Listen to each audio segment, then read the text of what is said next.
Good morning. We're going to do about a 20-minute video on how to fix and refurbish the earlier 70's Rockola amps from the 442 to 445 and 448 to 451. Amplifiers 45730 and 47160 specifically. These are only 50 watts. The 48350 from the 453 on was 100 watts, but they still sound very good, and they're not that tough to fix.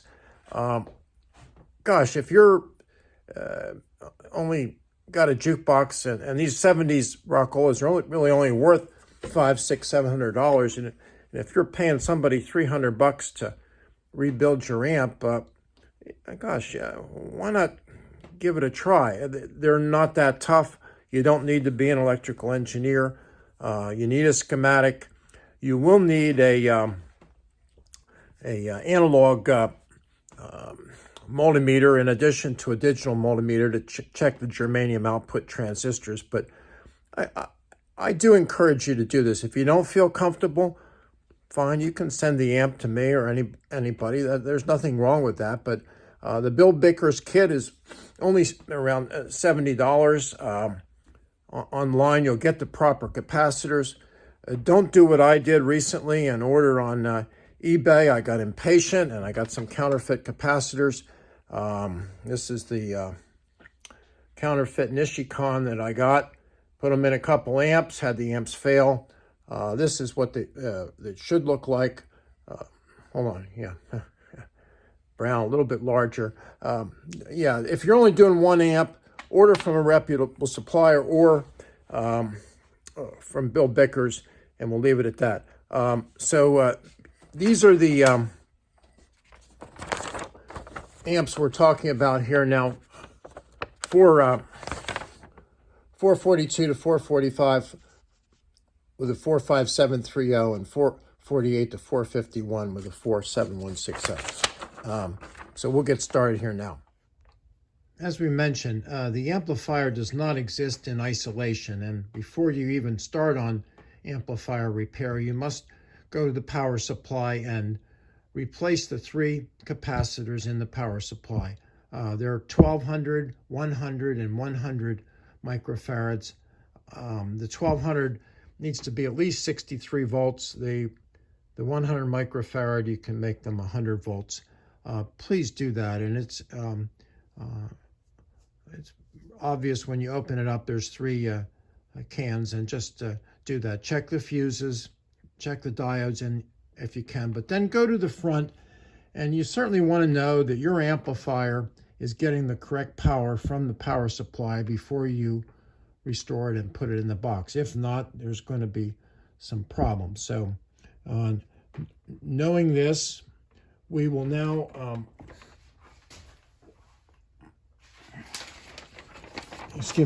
go to our little schematic here, or our pin diagram, and on the red Molex connector, which goes to the mech and amp, we want to concentrate on the red, yellow, which is number 1, ground, and then 3, 4, and 5. Those are your main voltages that you want to see coming out of the mech amp power. Now, not all of them will come out at rest, and in this case, I think the only one now we might get all of them, but these are your key voltages. Green, red at plus 33 volts, purple at minus 33, and then purple, yellow goes to the mute relay at minus 33 volts and the backdoor cancel switch. So those are the 3 important voltages. They're all DC, so let's just go ahead and check here. I put the ground lead, and we're going to check pin 3 first, and we get 36.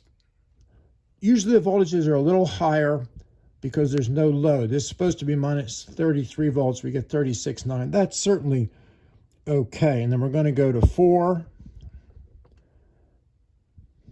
I'm sorry, that's not 4. Here's 4.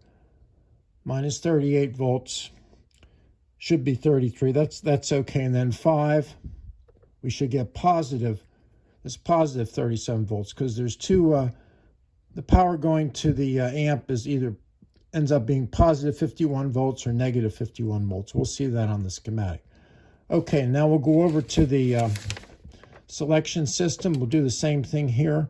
And honestly, at this point, you want to check 3, which is purple yellow, minus 37. You want to check 4.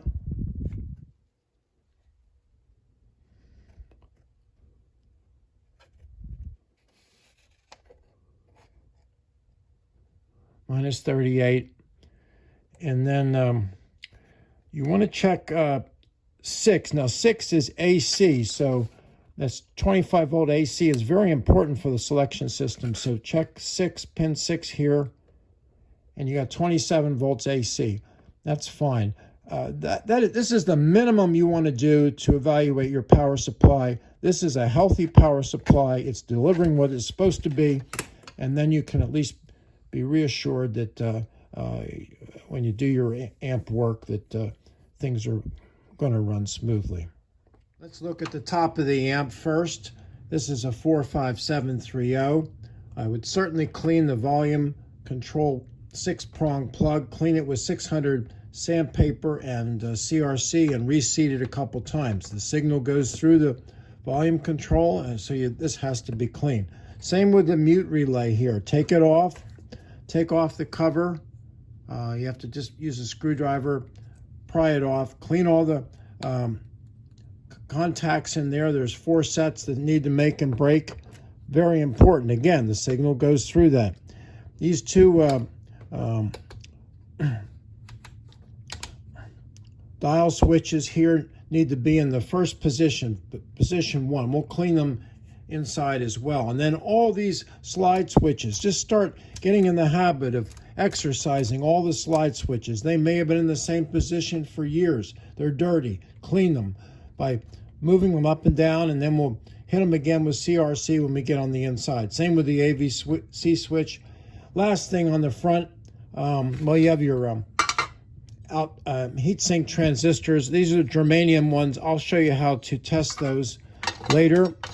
And then on the side here, you have a magnetic versus a ceramic cartridge switch. Put it on magnetic, which will go with the M44 cartridge that should have come with this box, and that sounds a lot better. That's what you want. And then just spray some CRC in these other contacts. These capacitors you'll replace inside, but leave these on top for looks. It's just usually how we do things. Okay, we're going to go to the inside next. Okay, on the underside of the amp, there are 21 can capacitors that need replaced. And here they are right out of the manual, starting with C5, 8 microfarads, C12, C13, C15, 22, 23, 29, 31, 32, 34, 35, 36, 37, 38, and 39. 39 is the crossover non-polarized capacitor on the tweeters. You can configure that any way you want, but you should replace those. They aren't in the amp. C39 is out on the tweeters. Please replace those 2. They are non-polarized. Remember that. Okay, as far as the boards, there are 2 boards in this amp. The preamp AVC board and the driver board. Now both of these come out. You have to be careful. Take pictures of the connections before you remove them. Remove all the screws. You already removed the screws on the other side, so they both should come out. Underneath these are the slide switches that you want to clean, the ones we started to clean on the top, but you need to spray CRC on them on the bottom. Anytime you have a rotary resistor like one of these here, the balance control resistor or input control, exercise it back and forth with a screwdriver. Spray CRC on it, but then put it back in the mid position. That's important. The same thing with the volume control. Exercise it back and forth. Spray some CRC under it. This is the reject, not as important. These two rotary switches I showed you on the front, please clean them. They're really filthy. You may have to put actually some carburetor cleaner on them. Scrub them with some sandpaper. Make sure they make and break, because this is your signal. This is going right out to the speakers here from the amp. Very important, especially this one here. Make it clean and make sure you can see those contacts make and break when the switch comes around. This one's not as important, but still do it. And your capacitors here, I'll just remind you, this one is wired backwards. The positive actually goes over here to ground. The negative goes what you think might be ground, but it's not grounded here. It goes actually over to the diode as your negative power supply voltage. This is your power supply voltage, and this one is more conventional. Pay attention to that. You have a 1200 microfarad caps here. I usually check some of the key resistors underneath here, clean all the switches, and things should be okay. As far as the boards go, I really don't bother too much with the transistors on the preamp board. This photo cell in the AVC unit is a problem. If it doesn't work, switch the AVC to off and replace the two resistors here. They're 22, I think they're R13. They're originally 22,000. Replace them with 30,000, because if you have to shut off the AVC, you want a little more resistance to ground to keep your volume up. Okay, yeah, this photocell is antiquated technology, not available, but if it doesn't work, it's not a deal breaker, believe me, in this amp. Now, I do check the transistors on this board, the driver board, and here's in the manual will show you what to do here. I'm going to just put this down a second. These the pinouts for the driver transistors are right here, so you can check them. If you don't know how to check transistors, there's multiple videos on that on YouTube, and I also check the other Q3 right and left here. I think it's important that they do go bad, as well as the heatsink transistors once in a while. Okay, I think that's enough for in here. Be careful soldering. Clean as many contacts as you can. And then we're going to power this up, check voltages, and get some signal as the final part of the video. Thanks.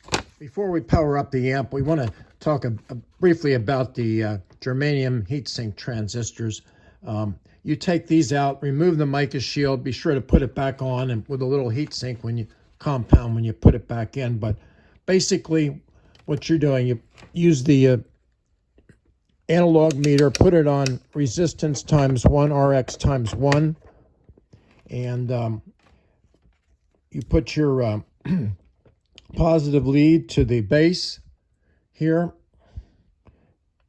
and you will get some resistance. It doesn't go all the way over. Here's a short, all the way back. It goes over and bangs up on the 0. This is okay, this one. So base emitter and base collector, they both have some residual resistance, and then you go emitter collector, and that should be an open circuit. It shouldn't short out at all. And then this, so this is a good transistor. Now this is a bad transistor, so we'll go, that looks okay, actually, that part, and then the first two steps are good. But look what happens now when we go do emitter to collector. That's shorted. And it's also shorted the other way, collector to emitter. You didn't have that over here on the good one, see?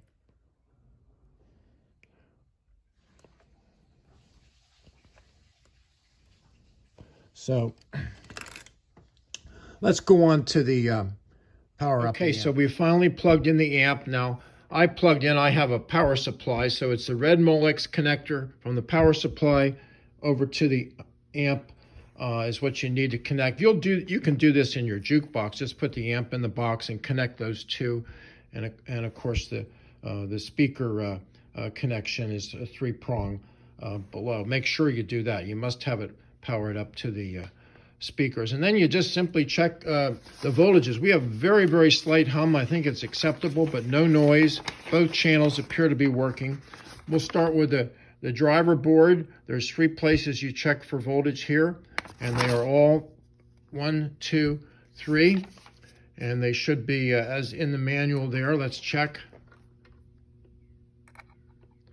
That's 22 volts. That's normal. This should be about 23 or 24 right there. 24, and this should be 22, and it's 22. That's perfect. And then down here, there's 3 places you check green. The green wire, again, it's all in your manual. Put the probe on here, and you should have around 30 volts. You have 31, and over here you have 15, 1484. That's good.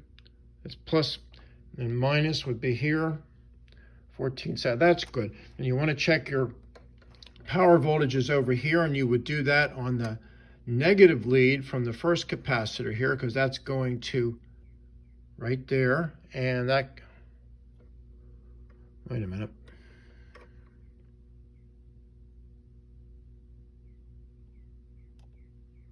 Yeah, 53 volts, should be 51, that's fine. And you check the positive lead on this one, which would end up being down here. And that gives you 51.8 or 52. And that's fine. So now you're ready. Your voltages are good. It certainly looks like we got a healthy amp. And then you just go down here to the input. These are your 2 inputs to the preamp board, and that looks good, sounds good. So they're equal and both channels. That's wonderful. Now, if you didn't have that, you could go up here to the driver board. Obviously, the farther into the amp you go, you don't have as much amplification, but if you didn't have signal at the preamp and the input, go up to the driver board. And you got that, and